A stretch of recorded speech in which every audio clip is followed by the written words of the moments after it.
Capítulo 13. Harvest. 9 de febrero de 2525. Avery estaba boca abajo, rodeado de trigo maduro. Los tallos verdes eran tan altos y los granos tan rollizos que el sol ardiente del día no llegaba al suelo. La cubierta vegetal se sentía fresca a través de su uniforme. Avery había cambiado su gorra de trabajo habitual por un sombrero de jungla, un sombrero suave de ala ancha con una tira de lona cosida holgadamente alrededor del cuello. Más temprano ese día, había tejido tallos de trigo en la tira, y aunque los tallos estaban ahora doblados y deshilachados, mientras Avery permaneciera tumbado, estaba bien camuflado. Arrastrando el estuche de su rifle por detrás, Avery se había arrastrado casi 3 kilómetros desde su Bartok, estacionado hasta el complejo del reactor de Harvest. A lo largo del camino, había subido una larga y baja elevación que la teniente comandante Al Signy le había dicho que era en realidad el conductor de masas enterrado. Si no lo hubiera hecho, Avery nunca lo habría sabido.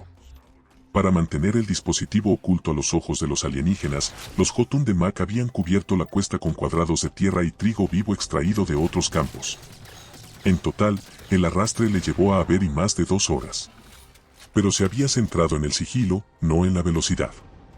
De hecho, en los últimos 10 minutos no se había movido en absoluto, su aspecto más animado era el reflejo del crujido del trigo en sus gafas de tirador teñidas de dorado. Estas eran parte del equipo y las armas que la teniente comandante había dado a los marines. Como el rifle de batalla BR-55 que Avery llevaba en su bolso de arrastre, las gafas eran un prototipo, una pieza de hardware recién salida de un laboratorio de investigación de la ONI. Reenfocando su mirada, Avery comprobó un enlace de comunicación en la esquina superior de la lente izquierda de las gafas donde un pequeño HUD confirmó su posición exacta en Harvest, un poco menos de 500 metros al oeste del complejo. Directamente adelante, el campo comenzó a inclinarse hacia abajo. Avery sabía que todo lo que tenía que hacer era arrastrarse unos metros más y el trigo empezaría a diluirse. Esto le daría una buena línea de visión hacia las defensas de los reclutas y le pondría en posición de ejecutar su parte del ataque que había planeado con el sargento de Estado Mayor Byrne. Pero la cobertura más fina también daría a los milicianos la mejor oportunidad que tendrían en todo el día de ver a Avery, y planeaba no moverse hasta que estuviera seguro de su ventaja. Lentamente, Avery metió la mano entre sus piernas, desató los cierres de plástico del estuche de su rifle y sacó su BR-55. Después de la pelea a bordo del carguero, Avery había pasado mucho tiempo con el arma en el campo de tiro de la guarnición, evaluando sus fortalezas en comparación con el rifle de asalto MA5 estándar de los reclutas. El BR-55 compartía el diseño del MA5 Bullpup, ranura de cargador y culata colocados detrás del gatillo, pero venía con un visor óptico y disparaba balas mayores de 9,5 milímetros, semi-perforadoras de blindaje. Técnicamente, el BR-55 era un rifle de tirador designado. Pero era lo más parecido a un arma de francotirador en el arsenal de la teniente comandante Al Signy, y Avery sabía, por su trabajo en el campo de tiro, que tenía una precisión mortal hasta los 900 metros, mucho más lejos que el MA5. Le había dado uno de los otros 3 BR-55 de Al Signy a Jenkins. Byrne se había quedado con uno para sí mismo, y le otorgó el último rifle de batalla a un recluta calvo de mediana edad llamado Critechey, proporcionando al segundo pelotón su propia capacidad de puntería. Durante su última sesión en el campo de tiro, Avery había visto a Jenkins y Critechey entrenar a grupos reducidos en objetivos de 500 metros. Y esperaba, para su propia desventaja, que fueran igual de precisos en el ejercicio de disparo real de hoy. Si fuera tan simple como enseñarles a disparar, Avery frunció el ceño. Sacó un cargador de su chaleco de asalto de nylon balístico negro y lo deslizó silenciosamente en su rifle. Pero ser preciso no te convierte en un asesino. De eso se trataba el combate, matar al enemigo antes de que te mate. Avery estaba seguro de que los alienígenas lo entendían, tenía la cicatriz para probarlo. Pero los reclutas no tenían ni idea de cómo era en realidad un combate, eso era algo que él, Byrne y Ponder sabían que tenían que arreglar lo antes posible. El problema era que había demasiadas cosas sobre los alienígenas que los marines no conocían. Y al final acordaron que tendrían que hacer algunas suposiciones básicas sobre su enemigo y sus hombres si la milicia iba a oponer una resistencia efectiva. Primero, los alienígenas regresarían con una fuerza mayor y más capaz. Segundo, el combate sería terrestre y defensivo. Con el tiempo suficiente, Avery tenía la esperanza de que la milicia pudiera ser entrenada para mantener una campaña de guerrilla. Pero su tercera y última suposición fue que el tiempo era un lujo del que carecían. Avery y los demás estaban de acuerdo, los alienígenas volverían mucho antes de que los milicianos aprendieran algo más que los fundamentos del combate con unidades pequeñas. Por supuesto, el capitán y sus sargentos de Estado Mayor no les explicaron nada de esto a los reclutas. En cambio, continuaron promoviendo la falsedad de una delegación visitante de la AC y un posible ataque insurreccionista. A ninguno de ellos les gustaba mentirles a sus hombres. Pero calmaron sus conciencias sabiendo que los reclutas necesitarían dominar las mismas habilidades básicas de ocultación, coordinación y comunicación si querían tener una oportunidad contra su enemigo alienígena. Avery escuchó el zumbido distante de unos motores eléctricos. Miró por encima del hombro. Epsilon Indi estaba ahora tan abajo en el cielo que incluso con sus gafas, solo podía mirar la estrella durante unos segundos antes de cerrar los ojos con un gesto de dolor agudo. Avery hizo una mueca de satisfacción. Como había planeado, cualquier recluta que patrullara la valla perimetral occidental del complejo tendría exactamente el mismo problema y ninguno de ellos llevaba gafas. Lo que podría haber sido una ventaja injusta si Avery y Byrne no estuvieran ya superados en número en 36-1. Mientras los motores zumbantes se acercaban, Avery se puso tenso y se preparó para escabullirse hacia adelante. Mantengan los ojos abiertos. Esperen lo inesperado, le había advertido a su pelotón. Por su bien, esperaba que le hubieran escuchado. Pero si no lo habían hecho. Sigiloso, aquí rastrero, susurró Avery al micrófono de su garganta. Acaba con ellos. De todas formas, aprenderían una valiosa lección. Huele bastante bien. Jenkins colocó su mejilla contra la culata de plástico rígido de su BR-55 y le disparó a Forcell una mirada de reojo. ¿Qué es? Los reclutas estaban tumbados uno al lado del otro, de cara a la única puerta del complejo del reactor, una ruptura en el tramo sur de la valla de 3 metros de altura que rodeaba la instalación. Forcell le dio un mordisco descuidado a una barra de energía envuelta en papel aluminio. Avellana con miel. Masticó y tragó sin apartar los ojos del catalejo. ¿Quieres un poco? ¿Hay alguna parte que no hayas lamido? Preguntó Jenkins. En la plataforma No. es el generador de ondas Qué bien. portadoras. Forcell se encogió de hombros y se metió el resto de la barra en la boca. Era su propia culpa que tuviera hambre, Jenkins lo sabía. Estaba tan preparado para el ejercicio de hoy que apenas había desayunado en el comedor de la guarnición. De hecho, estaba tan seguro de que los sargentos de Estado Mayor atacarían cuando los reclutas tuvieran sus cabezas enterradas en sus almuerzos, que se saltó esa comida por completo, dejando que el mucho más grande Forcell tomara lo que quisiera de su comida lista para comer, NRE. Desafortunadamente, Forcell se había comido todo, y ahora Jenkins no tenía nada en su estómago más que bilis ansiosa. Los dos reclutas llevaban cascos que les cubrían las orejas, pasaban por encima de sus cejas, y estaban pintados a juego con sus moteados y aceitunados trajes. El color les habría servido bien en el trigo circundante, pero no era tan útil en su ubicación actual. El techo de una torre de policreto de 2 pisos en el centro del complejo que cubría el reactor, así como el centro de datos de Mac. Una alerta aguda sonó desde un altavoz en el casco de Jenkins. Bajo la supervisión del capitán Ponder, los reclutas habían colocado rastreadores de movimiento por todo el perímetro, colocando las unidades montadas en postes a su máxima sensibilidad.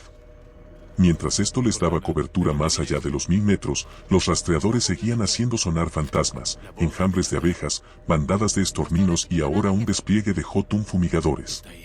Entrecerrando los ojos y mirando más allá de Forcell, Jenkins vio a un trío de aviones con nariz de aguja y alas finas haciendo vibrar el trigo del oeste.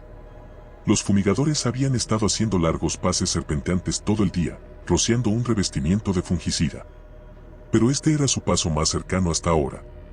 Una nube blanca se dirigió hacia el complejo, haciendo que los 12 reclutas del Escuadrón Bravo del segundo pelotón, 2B, que custodiaban la valla occidental se alejaran de los productos químicos errantes, se cubrieran la boca y tosieran. Estos no eran indicios de ninguna dificultad física real. Jenkins había aplicado suficientes compuestos orgánicos a los cultivos de su familia para saber que era perfectamente seguro respirar, sino más bien expresiones de la fatiga y el descontento de los reclutas. ¿Qué hora tienes?, preguntó Jenkins.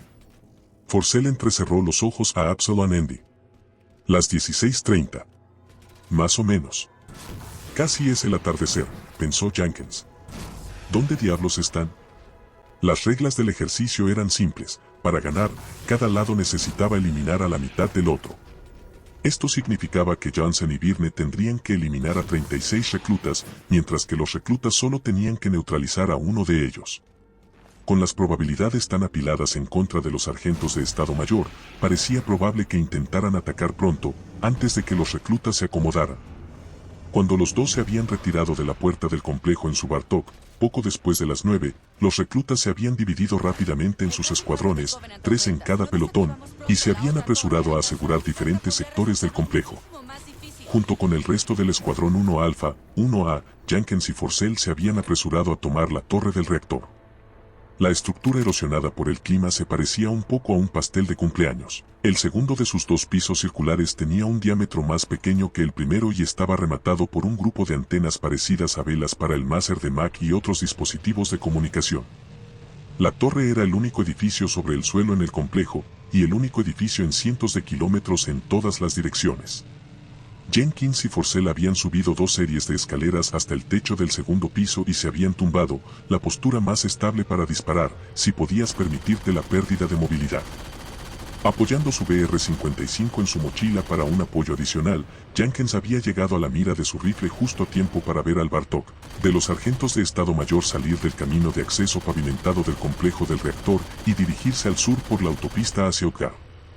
Con la adrenalina bombeando, Jenkins había inmediatamente tirado de la palanca de carga de su rifle de batalla, poniendo un proyectil en la recámara. Había colocado el interruptor de selección de disparo en un solo tiro, tensó su dedo en el gatillo, y luego, nada. Solo hora tras hora de calor abrasador. Los reclutas habían empezado a quejarse de que el verdadero propósito de este ejercicio era ver cuánto tiempo podían soportar ser unos tontos. Un recluta con sobrepeso y franco de una, llamado Osmo, teorizó que Jansen y Byrne habían ido a Utgard a tomar cerveza fría en un bar con aire acondicionado, dejando que la luz insoportable de Absalon Andy ganara el ejercicio por ellos. Eali les había dicho a todos que se callaran, enfatizando que mientras mantuvieran sus cascos puestos y se mantuvieran hidratados estarían a salvo de un golpe de calor. Por su parte, el capitán Ponder había permanecido en su Bartok, estacionado a la sombra de una carpa portátil de triaje cerca de la puerta principal, fumando tranquilamente sus cigarros Sweet William. Una cerveza estaría bien, murmuró Jenkins, escuchando cómo se desvanecían los sonidos de los motores de los Jotun fumigadores. A pesar de que había pasado el día con el estómago apenas en movimiento, sudaba a chorros. Había al menos 10 botellas de agua vacías esparcidas entre sus botas y las de Forcell. Y Jenkins todavía tenía sed. Ojos en la grande, anunció Forcell, barriendo perezosamente su mira hacia el este. Otra vez. Girando para seguir la mirada de Forcell, Jenkins vio una sola cosechadora Jotun, una máquina gigante pintada de azul oscuro con detalladas rayas amarillas. Sus 3 pares de ruedas de gran tamaño se inclinaron de arriba a abajo mientras rodaba sobre una suave cresta. Aunque la cosechadora estaba al menos a 1 kilómetro de distancia, Jenkins no tenía problemas para escuchar el bajo estruendo de su motor eléctrico de etanol, de 3000 caballos de fuerza cuando comenzó a devorar el trigo en la pendiente. La cosechadora había pasado el día segando los campos orientales en amplias franjas perpendiculares al complejo, sacudiendo el suelo al acercarse a la valla perimetral. Al principio, esto había inquietado a algunos de los reclutas. Todos habían visto los Jotun, por supuesto, pero lo que era esencialmente una cortadora de césped de 50 metros de altura y 150 metros de largo provocaba un impulso bastante básico de huir, incluso cuando sabías que una IA tan capaz como Mac tenía el control de sus circuitos. Pero ahora, cuando la cosechadora volvía a dirigirse hacia el complejo, lo único que parecía nervioso era el trigo. Magnificados en el visor del rifle de Jenkins, los tallos temblaban ante el zumbido de las púas del cabezal giratorio de la cosechadora, casi como si supieran de su inminente trilla. Te lo digo. Es una de la serie 4, dijo Forcell, continuando un debate que habían mantenido todo el día. No, respondió Jenkins. ¿Ves las góndolas? Forcell miró a través de su catalejo una línea de contenedores angulares de metal sobre ruedas que solo se veían pequeños porque iban directamente detrás del Jotun. Sí. Están recogiendo desde la parte trasera. ¿Y qué? Es una característica de la serie 5. La 4 está inclinada hacia los lados. Forcell pensó en eso por un segundo y luego se rindió con una incómoda admisión. Han pasado unas cuantas temporadas desde que nos actualizamos. J. Jenkins hizo un gesto de dolor. Había olvidado que Forcell venía de una familia modesta. No solo los padres de Forcell poseían menos acres, sino que su soja también se vendía por mucho menos que el maíz y otros granos que producían los Jenkins. Lo más probable es que los padres de Forcell todavía se las arreglaran con un puñado de Series 2 usadas. Los 5 no valen la pena, dijo Jenkins, viendo cómo se llenaban las góndolas y luego se apresuraban a volver sobre la cuesta a un depósito maglev cercano. Los motores híbridos son demasiado caros, a menos que proceses tu propio etanol. Hola. Tenemos algo. El cuerpo de Forcell se tensó. Acaba de salir de la autopista.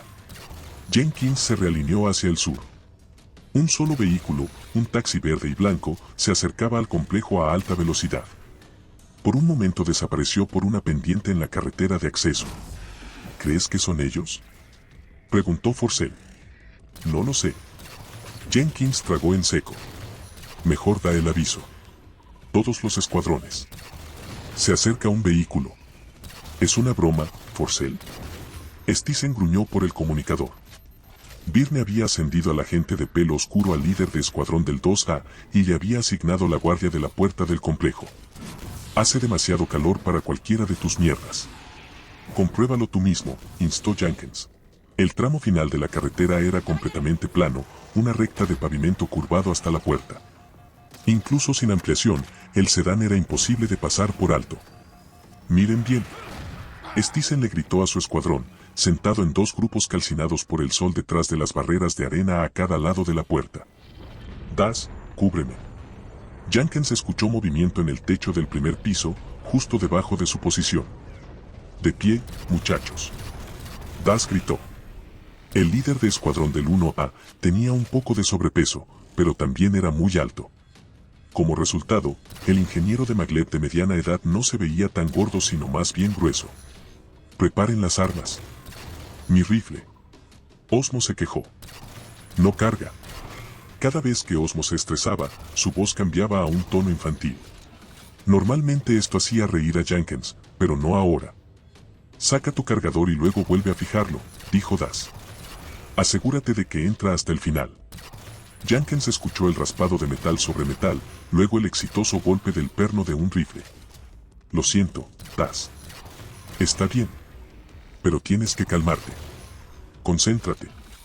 Por su tono paciente pero contundente, era fácil decir que Das era padre de un niño y 2 niñas. Solo asegúrense de ver a que le disparan, gruñó Stisen. El agente tenía una personalidad espinosa que solo había empeorado desde su derrota en la competición de garrote. Aunque Jenkins deseaba poder silenciar a Stisen del canal de comunicación que compartían todos los reclutas, sabía que Stisen tenía algo de razón. El 1A tendría que disparar más allá del 2A para poder impactar en el sedán. Das respondió en un tono amistoso. Haz tu trabajo, Stisen, y no tendrás nada de qué preocuparte. Aceptando el desafío, Stisen marchó hacia el centro de la puerta. Sosteniendo su MA5 en su hombro derecho, extendió su mano izquierda en señal de alto. El sedán disminuyó la velocidad y se detuvo 20 metros por delante de Stisen.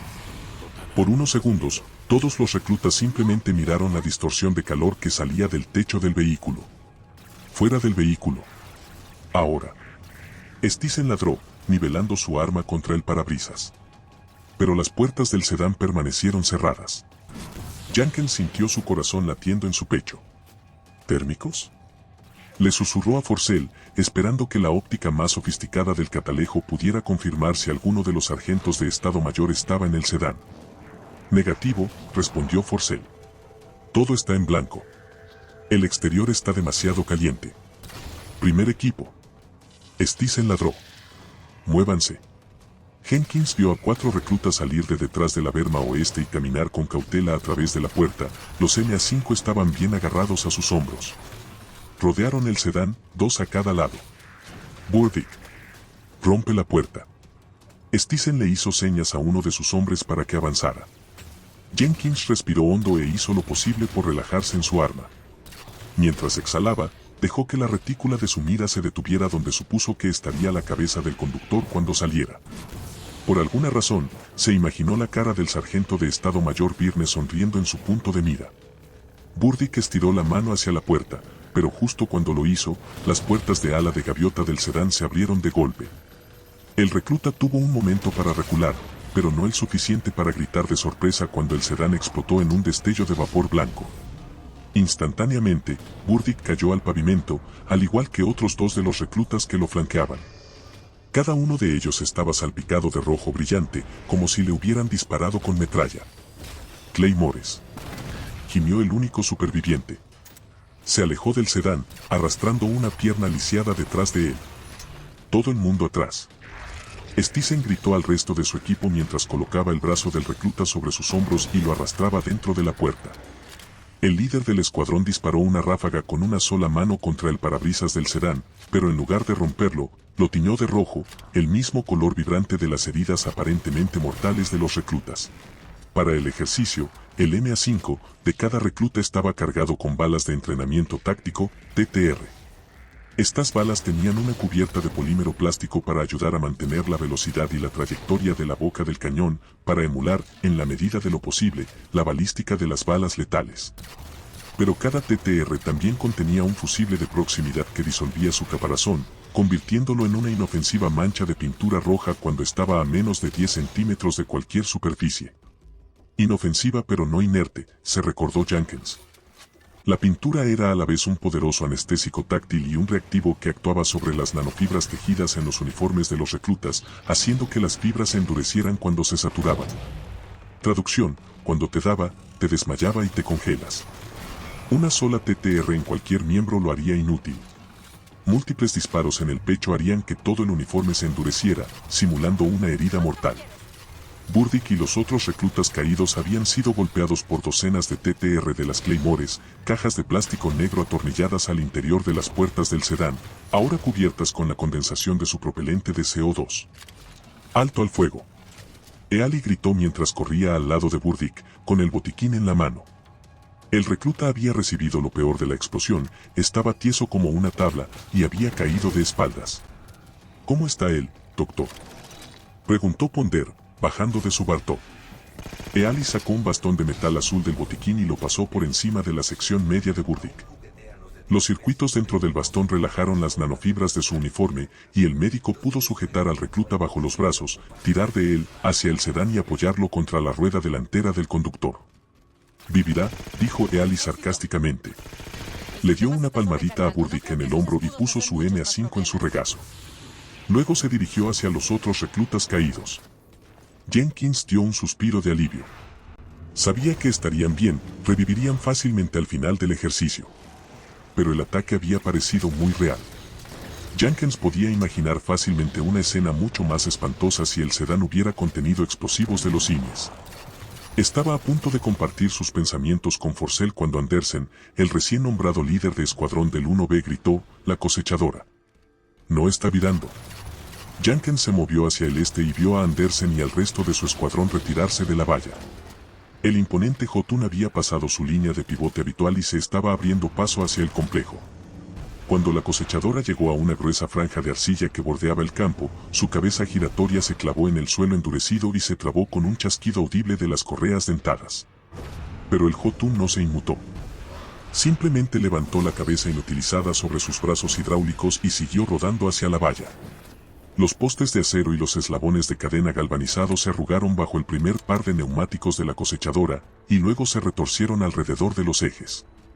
La valla chispeó contra el vientre de la máquina cuando se detuvo, la mitad de su longitud estaba dentro del complejo y la otra mitad fuera. En ese momento, el Jotun estaba cubierto de TTR. Los reclutas no habían visto a ninguno de los sargentos de Estado Mayor, pero eso no les impidió apretar los gatillos con un pánico descontrolado. En la confusión, nadie se dio cuenta de la granada que se dirigía hacia la torre del reactor. «Abajo», Das gritó. Pero era demasiado tarde. Jenkins apenas tuvo tiempo de agachar la cabeza detrás de su mochila antes de que la granada explotara. Escuchó a la TTR salpicar la pared debajo de él y supo incluso antes de que Osmo hablara que la mayor parte del 1A había desaparecido. «Tienen a Das». Osmo se lamentó. «Me tienen a mí». Arriesgándose a exponerse, Jenkins se deslizó hacia adelante y se asomó hacia el techo del primer piso. Das estaba inconsciente como la mayoría de los otros reclutas del 1A, pero el mismo Osmo estaba bien. Acostado boca abajo, con las manos sobre su casco, No había notado que el entumecimiento de sus piernas era simplemente el resultado del colapso de otro recluta sobre ellas. ¿Estás bien, Oz? Jenkins gritó sobre el frenético estruendo del resto de los MA5 de la compañía de milicia. Siéntate y... En ese momento 3 TTR chocaron contra la pared del primer piso, justo debajo de la cabeza de Jenkins, una ráfaga de un rifle de batalla. Byrne. Está en la cosechadora. Forcell gritó. Si Jenkins hubiera tratado de arrastrarse de nuevo hacia su mochila, le habrían disparado. Pero un instinto previamente desconocido se apoderó de él cuando Jenkins sacó su rifle de batalla, vio a Byrne acurrucado entre el primer y segundo segmento del cuerpo y abrió fuego. A pesar de que sus disparos se abrieron, hicieron que el sargento de Estado Mayor abandonara su ya precaria posición. Byrne se subió a una escalera que corría por la parte trasera del primer segmento y se dirigió al suelo. «Lo tengo». Jenkins gritó, pulsando el selector de disparo de su rifle de batalla, cambiando de semiautomático a ráfaga. Pero su fuego más pesado solo aceleró el descenso del sargento de Estado Mayor. Byrne agarró los rieles de la escalera y se deslizó hacia abajo sin molestarse en pisar los peldaños. Cuando sus botas golpearon el asfalto, Byrne rodó entre los neumáticos del Jotun. Desde allí tenía una buena cobertura, aunque temporal, del rifle de batalla de Jenkins, así como del fuego cruzado de los escuadrones de Andersen y Stisen.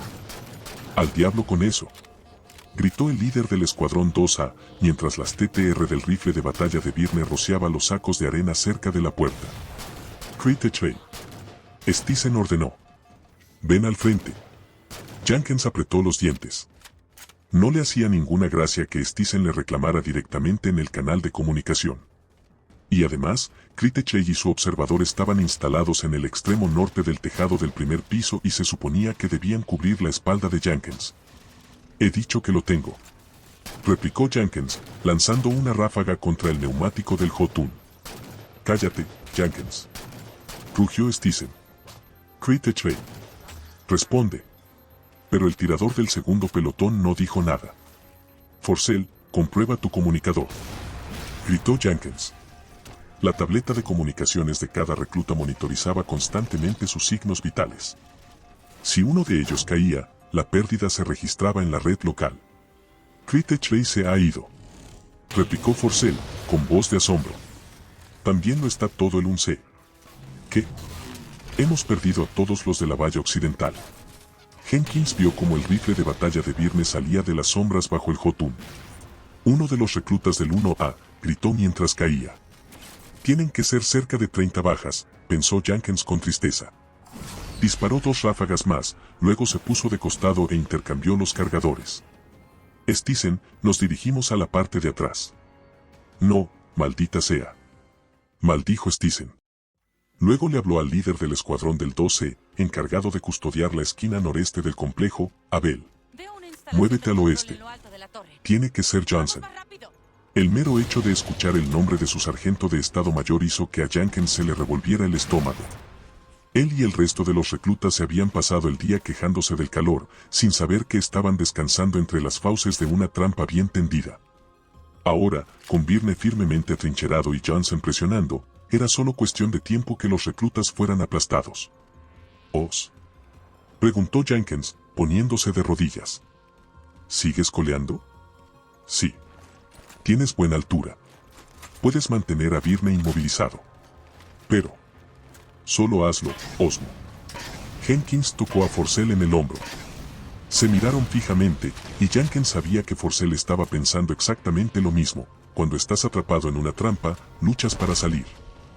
«Stisen», anunció Jenkins. «Los primeros tiradores están en movimiento». Desde lo alto de la pendiente, Avery tenía una vista panorámica del complejo. Crittechray y su observador eran un blanco fácil, pero esperó a que Byrne se estrellara contra la valla y llamara la atención de los reclutas antes de disparar 2 veces, alcanzando a ambos reclutas en los laterales de sus cabezas. Los circuitos de sus cascos registraron los disparos letales en la cabeza y congelaron instantáneamente sus uniformes. En el clamor general de los disparos de las armas automáticas, Avery estaba seguro de que ninguno de los otros reclutas había oído sus disparos. También apostaba a que ninguno de los milicianos se molestaría en comprobar sus rastreadores de movimiento ahora que las señales de los dispositivos habían sido completamente confundidas por la nube de fungicida. Los productos químicos habían cubierto a Avery de un fino polvo blanco cuando se depositaron en el trigo, y su aspecto era casi cómico cuando se levantó del campo, como si algún bromista invisible hubiera soltado una bolsa gigante de harina sobre su cabeza. Pero la intención de Avery no tenía nada de cómico. Planeaba acabar con todos los reclutas que custodiaban la valla occidental antes de que dejaran de pensar en Virne y se acordaran de vigilar el perímetro. Mientras Évore bajaba corriendo la cuesta, con el rifle de batalla en alto y los granos gordos golpeando sus codos, se dio cuenta de que era la primera vez desde Trabuquete que disparaba contra un ser humano. Esto era diferente, por supuesto, era un ejercicio con munición de práctica. Pero Avery no pudo evitar darse cuenta de lo fácil, lo automático, que le resultaba poner a alguien en el punto de mira y apretar el gatillo. Avery sabía que se trataba de un buen entrenamiento. Y aunque no siempre estaba contento con la forma en que había utilizado sus habilidades, estaba decidido a transmitirlas, a inculcar a sus hombres la misma confianza y falta de vacilación. En la lucha que se avecinaba, necesitarían ambas cosas para seguir con vida. Avery escuchó el estallido de una granada. El ruido fue mucho más sordo que el de las claymores que él y Virne habían colocado en las puertas del sedán antes de dejar que Mac llevara el vehículo hasta la puerta del complejo. La IA había estado más que dispuesta a ayudarles con su ejercicio. De hecho, había sido la que sugirió utilizar la cosechadora Jotun como distracción adicional. Avery no sabía muy bien por qué, salvo que, al igual que los marines y la teniente comandante Al Signy, Mac debía de saber que el reactor de Harvest sería un objetivo jugoso para cualquier fuerza hostil y estaba deseando que la milicia practicara cómo defenderlo. Avery no disparó a través de la valla. Sabía que la malla metálica destrozaría los TTR de su rifle de batalla antes de que dieran en el blanco. Pero lo mismo ocurriría con los disparos de los reclutas, así que, con una razonable confianza en no recibir ningún disparo, Avery sprintó sobre la frontera de arcilla dura entre el trigo y la valla y saltó sobre la malla metálica. Casi inmediatamente, uno de los reclutas del 1C, Vic, oyó el traqueteo del metal y se volvió. Sus ojos, ya asustados, se abrieron de par en par al ver lo que debía de parecer el fantasma de Avery saltar hacia el interior del recinto, desprendiendo una nube de fungicida blanco. Antes de que Vic pudiera recuperarse, Avery descolgó su rifle de batalla y le disparó 2 veces en el centro del pecho. El grito del recluta se elevó por encima del estruendo, haciendo que 3 de sus compañeros de escuadrón se giraran. Avery los derribó a cada uno de ellos, de izquierda a derecha, antes de pasar su rifle a la modalidad de ráfaga y ametrallar a los confusos restos del 1C. Cuando el último recluta cayó, el contador de munición luminoso bajo el visor del rifle de combate mostraba 3 proyectiles restantes. Pero justo cuando Avery sacó un nuevo cargador de su chaleco de asalto, empezó a recibir disparos desde el este. El escuadrón 2 se había rodeado la parte trasera de la torre del reactor. Si los reclutas hubiesen corrido un poco más rápido o se hubiesen acordado de adoptar posturas más estables antes de abrir fuego, habrían sorprendido a Avery en una situación muy mala. Pero sus primeros disparos fueron alocados, y lo único que hicieron fue dar tiempo a Avery para rodar hacia la izquierda, situando la curva de la torre entre él y los disparos inesperados. Para cuando el primero de los reclutas del 2C llegó a la curva, Avery había recargado. Derribó a 2 de ellos y obligó al resto del pelotón a retroceder y a atrincherarse, desperdiciando valiosos segundos en debatir cuándo y cómo debían intentar flanquear la posición de Avery. Charlie 1 se ha ido, gruñó Avery en su micrófono de garganta. Estoy recibiendo presión de Bravo 2. Acabo de mandar al infierno a tus chicos de Alfa, respondió Virne. Hizo una pausa para disparar algunas rondas. Pero todavía estoy recibiendo disparos desde arriba. Deben ser mis tiradores. ¿Así está bien? Los tuyos están muertos. Bueno, tranquilízalos, ¿quieres? En ello. Manteniendo su rifle de batalla apuntando al norte por si el 2C se organizaba más rápido de lo que pensaba, Avery retrocedió hasta una escalera de servicio que lo llevaría al techo del primer piso. Se colgó el arma para subir y trepó por los peldaños tan rápido como pudo. Cuando su cabeza se asomó por la línea del tejado, Avery vio movimiento a su derecha. Bajó la cabeza justo a tiempo para evitar una ráfaga del MA5 de Forcell. Sin dudarlo, Avery desenfundó su pistola M6 y se levantó con una sola mano justo cuando Forcell retiró el dedo del gatillo. Cuando Avery se levantó, también lo hicieron sus disparos. Una TTR floreció en medio de las tripas de Forcell, 2 más viajaron hasta su esternón. Mientras Forcell se tambaleaba hacia atrás, Avery se subió al techo. Apoyando su M6 con ambas manos, Avery mantuvo la mira metálica de la pesada pistola apuntando al casco de Forcell mientras éste se desplomaba. El recluta era grande, y Avery quería asegurarse de que las balas de menor calibre de la pistola fueran suficientes para noquearlo. Satisfecho de que Forcell hubiera sido abatido, Avery se dirigió hacia la escalera que lo llevaría a la parte superior del segundo piso. Pero solo había dado unos pasos cuando sintió 3 fuertes pinchazos en la parte posterior de su muslo derecho. Alimentado por la adrenalina, Avery giró en torno a su pierna, que se estaba debilitando rápidamente, y devolvió los disparos a un objetivo que solo reconoció como Jenkins, después de que sus balas estuvieran en camino. Mientras Jenkins retrocedía por la curva de la pared del segundo piso, Avery supuso correctamente que los reclutas se habían colocado en lados opuestos de la torre y esperaban a que él ascendiera. No es un mal plan. Avery hizo una mueca mientras cojeaba contra la pared. En lugar de quedarse encerrado en una posición defensiva fallida, los tiradores habían montado su propia emboscada. Tuvieran o no éxito, Avery admiraba su iniciativa. Tiró de su M6 hacia arriba y hacia abajo, liberando su cargador a medio gastar. Luego recargó y sacó la pistola en línea recta de su cuerpo a lo largo de la pared. Pero justo cuando Jenkins se puso a la vista y el dedo de Avery se tensó en el gatillo, la voz del capitán Ponder retumbó en el comunicador: «¡Alto al fuego! ¡Alto el fuego!». Por un momento, el sargento de Estado Mayor y su recluta permanecieron congelados, cada uno de ellos reteniendo al otro sin poder hacer nada. ¿Lo tengo? Osmo parecía sorprendido. Luego, se dio cuenta de su inesperado éxito. «Lo tengo. Sargento de Estado Mayor Byrne, le han dado». Ponder confirmó. Resultado final, 34-1. «Felicidades, reclutas». Un coro de aclamaciones de cansancio inundó el comunicador. «Me salpicó por el rebote del neumático», gruñó Byrne por el canal privado del sargento de Estado Mayor. «Maldita TTR». Luego, por el canal de comunicación abierto: «Eali, tráeme ese maldito bastón». Avery bajó su pistola y se relajó contra la pared. Epsilon Indy descendía hacia la suave curva del horizonte. El deslucido policarbonato bronceado de la torre adquirió un cálido resplandor amarillo, incluso cuando se desprendía del calor acumulado. Jenkins sonrió. «Casi nos atrapó, sargento de Estado Mayor». «Casi». Avery sonrió, y no solo por cortesía. Aparte de las maniobras básicas alrededor de la guarnición, este había sido el primer ejercicio con fuego real de los reclutas. No tenían ni idea de lo que los sargentos de Estado Mayor iban a lanzarles, y la actuación de Jenkins y Forcell le dio a Avery la esperanza de que, con el tiempo suficiente, sus reclutas podrían llegar a ser soldados decentes. «¿Sargento de Estado Mayor?». La voz de Ponder crepitó en el auricular de Avery. Su tono de felicitación había desaparecido. «Acabo de recibir noticias de nuestra representante local del DEC». Avery leyó entre líneas: «La teniente comandante Al Signy».